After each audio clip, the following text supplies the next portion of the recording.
Salmon மீனும் பச்சை கீரையும் சாப்பிட்றதுக்கு கள்ளப்படுற பிள்ளைகளுக்கு ஒரு குயிக் அண்ட் ஈஸியான ஒரு ஹெல்த்தி டின்னர் ரெசிபி தான் இது. இதுக்கு வந்து ஒரு சால்மனும் எடுத்து ஒரு கைப்பிடி அளவு நல்லா நறுக்கின ஸ்பினாச் கீரையும் அதோட ஒரு பாதி தக்காளி பழத்தையும் குட்டி குட்டியாக வெட்டி போடுங்க. அதோட ஒரு கார்லிக்கையும் குட்டி குட்டியாக நறுக்கி போட்டுட்டு ஒரு பிஞ்ச் ஆஃப் சால்ட்டும் 1 டேபிள் ஸ்பூன் ஒலிவ் ஆயிலும் ரிசில் பண்ணிவிட்டு ஃபொயிலால் மூடிட்டு 200 டிகிரி செல்சியஸில் ப்ரீ ஹீட் பண்ணின அவனில் ஒரு 15 to 20 மினிட்ஸ் வச்செடுங்கோ. வச்செடுத்துட்டு எல்லாத்தையும் மேஷ் பண்ணி வடிவாக மிக்ஸ் பண்ணுங்கோ.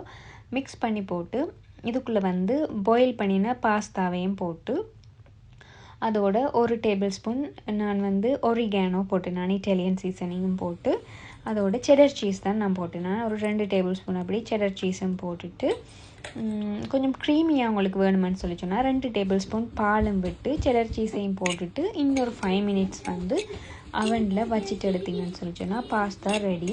என்னுடைய குட்டீஸ் வந்து வளமையாக அந்த சால்மன் சாப்பிட கள்ளப்படுவினாம். ஆனால் இன்றைக்கு வந்து ஃபுல்லாகவே சாப்பிட்டு வெறும் டிஷ் தான் சந்திச்சினாம்.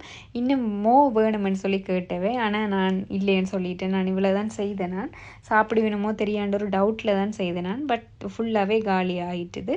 ட்ரை பண்ணி பாருங்கோ.